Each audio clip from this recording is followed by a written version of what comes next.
Try to bluff on the lick, got his ass whacked. Heard a nigga stamp, bro, we gon' get back. 392 F-Fins in the scat. Too greedy, he slime, he really that. All black ski masks, everybody slack. What's up, y'all? So this is gonna be a re-release of the Ameen Hurst video. Well, this one's gonna have a part 2 that you can catch on Drillers of Philly's YouTube channel, where he's gonna go more into Ameen Hurst's personal life and what he got into before he got accused of 4 murders.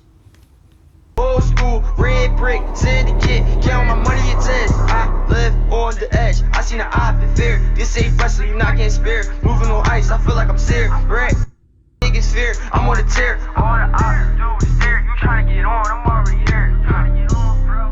You trying to. Oh, wow. On Christmas Eve 2020, 20-year-old Daewoo Scruggs, known on social media as Woo Biddy, was chased for about a block before being gunned down. Around 11 a.m., a police video shows a man following Woo Biddy, or Skinny is what people actually called him. I know this ain't surveillance for the video starts showing Woo Biddy, then points out that more than a block behind him is a person basically stalking him.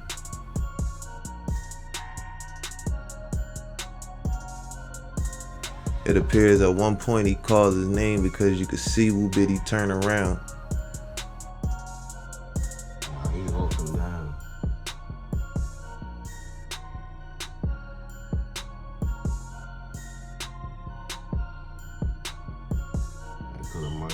Then Woo picks up his pace, and after turning around again, he starts a slow jog. The killer then starts to run after him. He catches up with him at Malvern and Wynwood. Then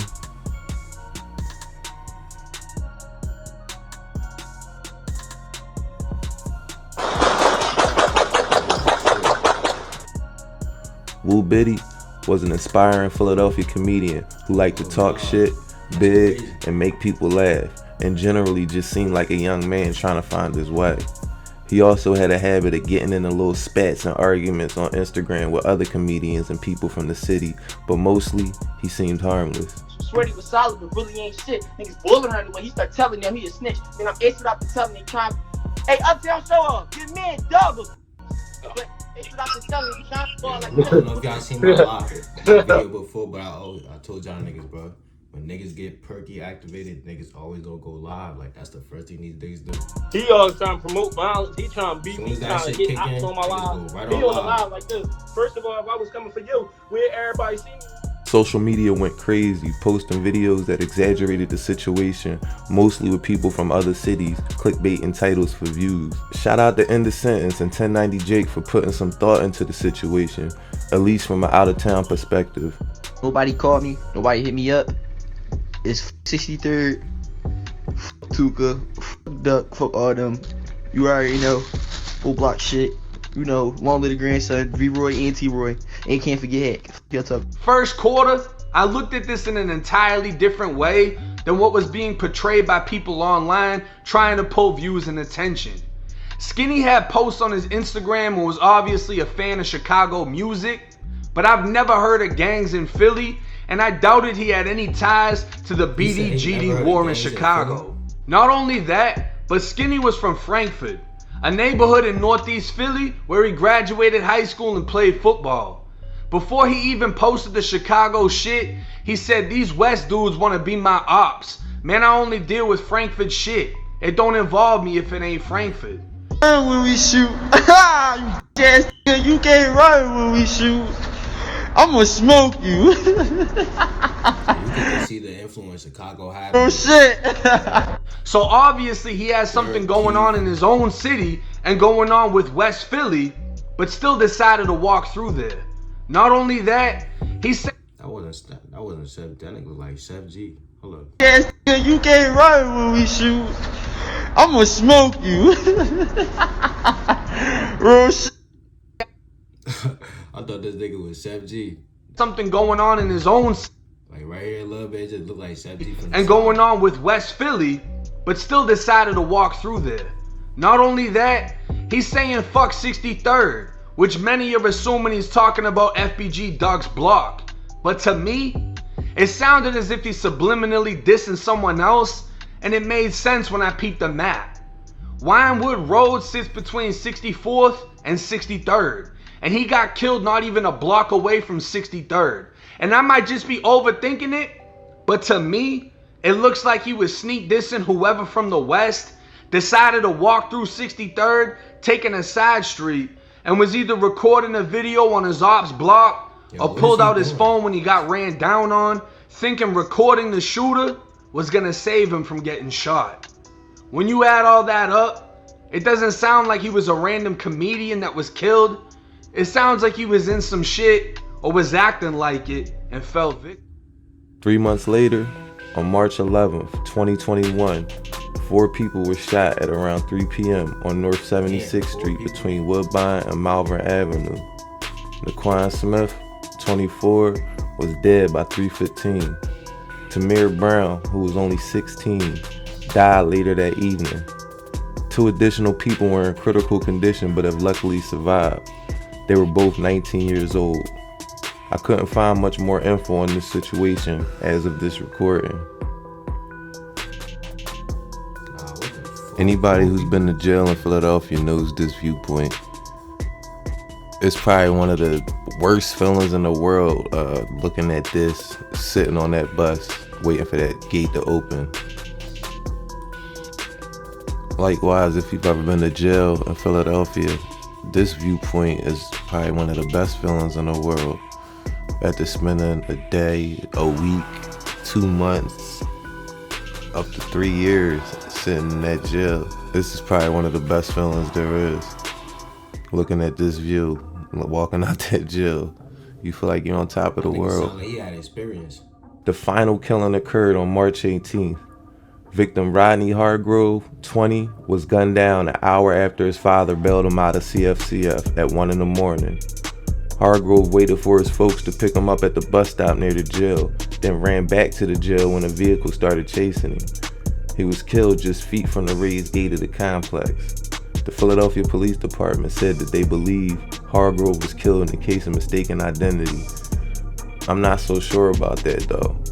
The fact that he was killed just after being released seemed like it would be too random at that time in the morning. And being that State Road is far from anything going on in the city, it just seems unlikely. Remember that situation with that KTS Dre nigga when he got killed right when he left, got released from prison in Chicago or something like that? That shit crazy. An internal security probe is trying to figure out why the jail's gate was raised when Hargrove ran back. More details are to come. Now, a couple of things to be said here. 1, why are they releasing people in the middle of the night with no money and no personal belongings? 2, the city knows the buses stop running around midnight and that the nearest running bus is at least 30 minutes walk. They provide 2 tokens which are useless if you're older, disabled, or like niggas gotta wait for their rides. Like fuck y'all. Like what y'all think we gotta wait for? We gotta wait for your ride. But a walk for 30 minutes for whatever reason. Over the years, more than half of the prisoners released from State Road were discharged outside of his 9 a.m. to 9 p.m. weekday cashier's office hours. So this means you put them on the street without any ID, cash, phone, or none of they shit. People released on the weekend can't access the cashier's office until 9 a.m. Monday, which can be a huge problem for some people. There's a man that happens to be homeless at the moment who lives by the prison facilities that's providing bus schedules and phone calls with his cell phone to stranded releases. Word, that's smart as The hell. city can definitely do better. That's definitely smart. At least have a bus that takes people to the transportation center after they're released. On March 20th, 2021, 16-year-old Ameen Hurst was arrested and charged as an adult in the murder of Wu Biddy. Police used facial recognition software to identify Hurst. A month later, he was charged with the other 3 murders and 2 attempted murders, with 32 separate charges in all. Damn. A mass shooter is defined as a minimum of 4 victims shot, either injured or killed, not including the shooter who may have been killed or injured in the incident. A serial killer is typically a person who murders 3 or more people with the murders taking place over more than a month and including a significant period of time between them. While most authorities set a threshold of 3 murders, others extended to 4 or lessened it to 2. Now, it's hard to say exactly what happened to this young boy that turned him into a menace to society. I don't know what his personality is like at all, but for what I could piece together, his mom did some time in jail when he was younger, and his pop did a little stretch somewhere in there too.